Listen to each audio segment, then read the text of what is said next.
Meu nome é Daniel e essa é minha história.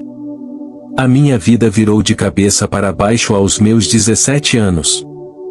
Criado como um membro da nobreza judaica, eu me vi subitamente arrancado do conforto de minha cidade natal, Jerusalém, para ser levado à força para o distante e desconhecido país da Babilônia. Lá reinava o temível Nabucodonosor, um monarca cuja crueldade e poder eram conhecidos por todos os povos daquela época. Nas estradas poeirentas, sob o calor escaldante do deserto, fui obrigado a marchar, minhas correntes ecoando o som sombrio da minha nova realidade.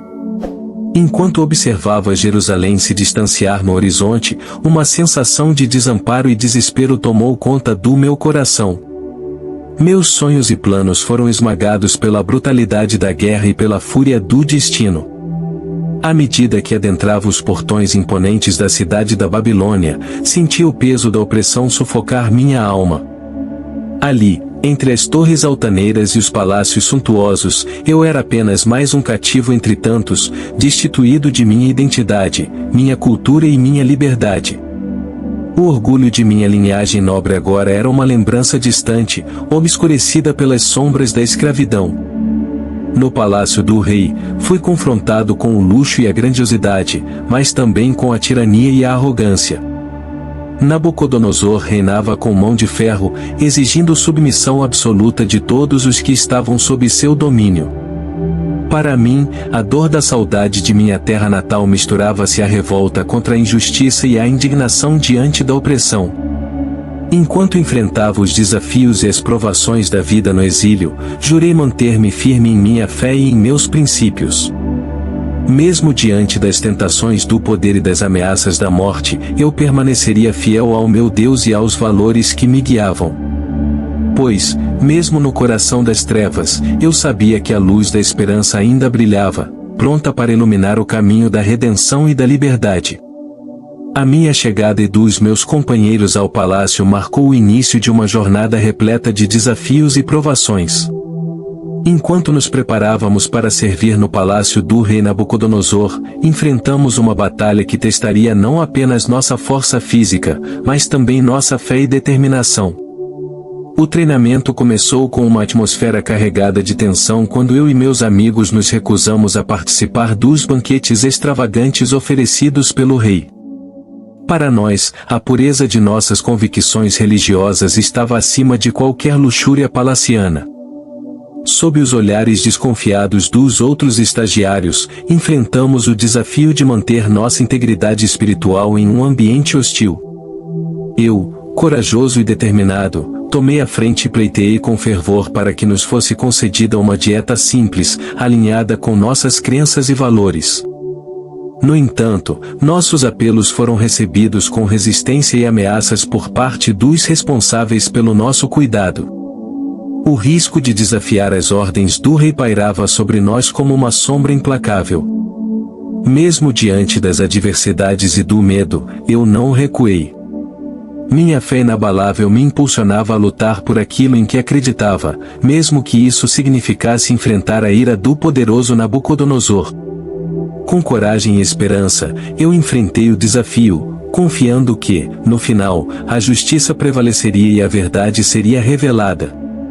Após os 10 dias de dieta simples, eu e meus amigos emergimos não apenas saudáveis, mas radiantes de vigor e sabedoria, destacando-nos entre os demais estagiários do palácio. Com a autorização para prosseguir com nosso regime alimentar, nossa jornada de preparação para o serviço no palácio do rei Nabucodonosor continuou, marcada por desafios e triunfos.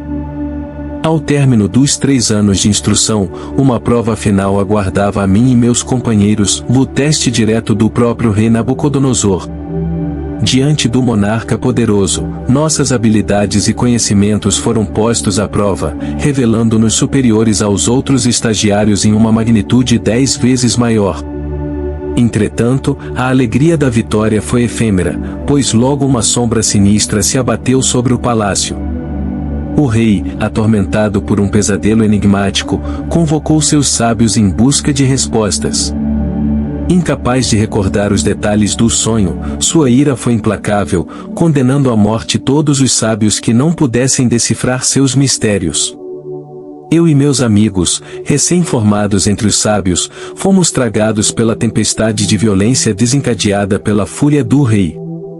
Em meio ao caos e à incerteza, eu me ergui com coragem diante do trono, oferecendo uma única esperança em meio ao desespero. Com fé inabalável, proclamei que Deus poderia revelar o segredo do sonho ao rei. E assim foi, numa demonstração de poder divino, o mistério foi desvendado e a interpretação revelada. Sob os olhares atônitos da corte, descrevi o sonho e seu significado profético, revelando os destinos entrelaçados dos reinos da terra sob o olhar soberano do Criador. Expliquei que a cabeça de ouro da estátua representava o reino de Nabucodonosor. Neobabilônia governou o mundo de 612 a 539 a.C. De acordo com o hebraico, o peito e os braços da estátua de prata representavam a Medo-Pérsia. Esta se tornaria a próxima potência mundial dominante de 539 a 331 a.C. O ventre e as coxas de bronze representavam outra grande potência, a Grécia, que governaria de 331 a 168 a.C. Em seguida, as pernas de ferro da estátua foram descritas como simbolizando Roma, o império que conquistou os gregos em 168 a.C. e dominou os assuntos mundiais com uma vontade de ferro até sua queda em 476 d.C. A estátua também tinha pés feitos de ferro e argila, representando os reinos divididos da Europa que nunca alcançaram a unidade. No final do sonho, uma rocha, simbolizando o reino eterno de Deus, destruiu a estátua e durou para sempre. Graças ao meu sucesso em explicar ao rei Nabucodonosor seu sonho e seu significado, todos os sábios foram poupados. Causando uma profunda impressão no governante babilônico, fui promovido à posição de governador de toda a província da Babilônia. Mais tarde em seu reinado, o rei Nabucodonosor teve outro sonho, que pediu novamente para eu interpretar. O sonho era de uma árvore enorme que, apesar de sua aparência magnífica, foi cortada deixando apenas o seu tronco. Tive que revelar relutantemente que a árvore representava o rei e como ele seria cortado e reduzido a viver com animais selvagens. Então disse ao rei que ele permaneceria neste estado até que estivesse preparado para reconhecer que não há ninguém maior do que Deus. A crise de insanidade de 7 anos do rei Nabucodonosor começou quando ele se acreditou pelo sucesso de Babilônia, apesar do meu aviso.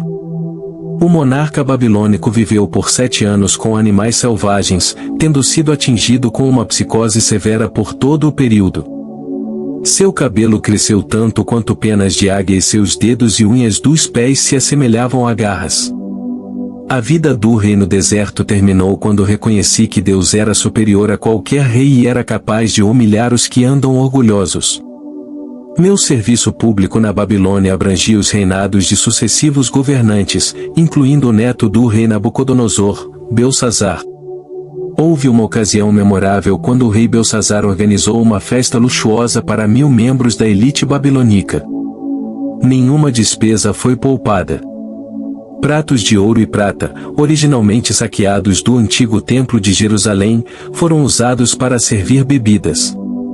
Durante a festa apareceu uma mão misteriosa e um dedo escreveu na parede do palácio. Apavorado, o monarca imediatamente concordou com a sugestão da rainha-mãe e convocou o estadista para interpretar o significado desta caligrafia. Disse ao rei que ele falhou em aceitar a lição de humildade que Nabucodonosor havia aprendido. Disse a Belsazar que ele havia contaminado os vasos sagrados do templo e adorado objetos inanimados e sem valor em vez do Deus verdadeiro.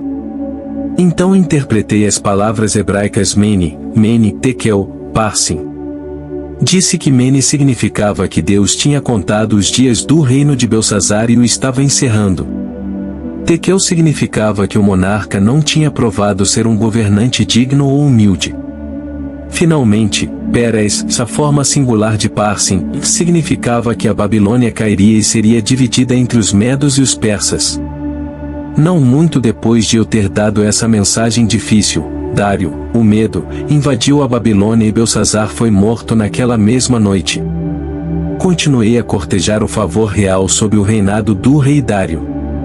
Meu alto status e o respeito universal pelo hebraico despertaram a inveja de outros oficiais.